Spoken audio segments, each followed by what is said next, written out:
สวัสดีครับคลิปนี้เป็นคลิปพิเศษจริงๆนะครับสืบเนื่องมาจากว่า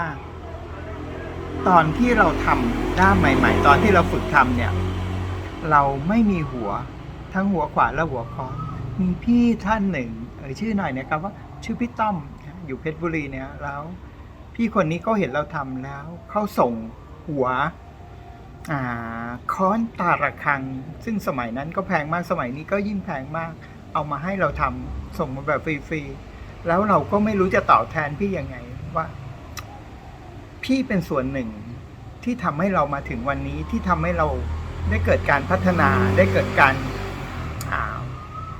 จะแหวกแนวหรือว่าจะออกแบบด้ามขวานด้ามค้อนอะไรเงี้ยมาจนถึงทุกวันนี้ซึ่ง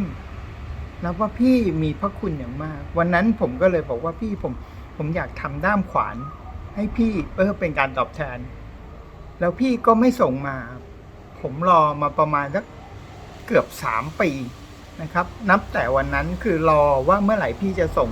หัวขวานมาให้เราทำแล้วเมื่อก่อนเนี้ยเราก็คิดว่าถ้าพี่นะครับพี่ไม่ส่งมาวันหนึ่งเราอาจจะเอาขวานที่เราทำเนี่ยเอาไปคืนให้พี่เขาเอาไปให้พี่เขาเพื่อตอบแทนว่าพี่มีบุญคุณพี่มีพระคุณต่อเราที่ทำให้เรามาถึงวันนี้พี่ได้ส่งมาแล้วผมรอเป็นคนเดียวที่ผมรอจริงๆและรอมานานมากรอที่จะทำให้พี่แล้วผมตั้งใจมากทำให้พี่คนนี้รอมาเกือบ3 ปีวันนี้พี่เขาส่งหัวมาแล้วนะครับเป็นหัวจระเข้ขนาด4 ปอนด์ผมจะพยายามทำให้ดีที่สุดพยายามจะไม่เกรงพยายามจะมีสติและสมาธินะครับจะทำให้พี่ด้านนี้ทำเพื่อพี่จริง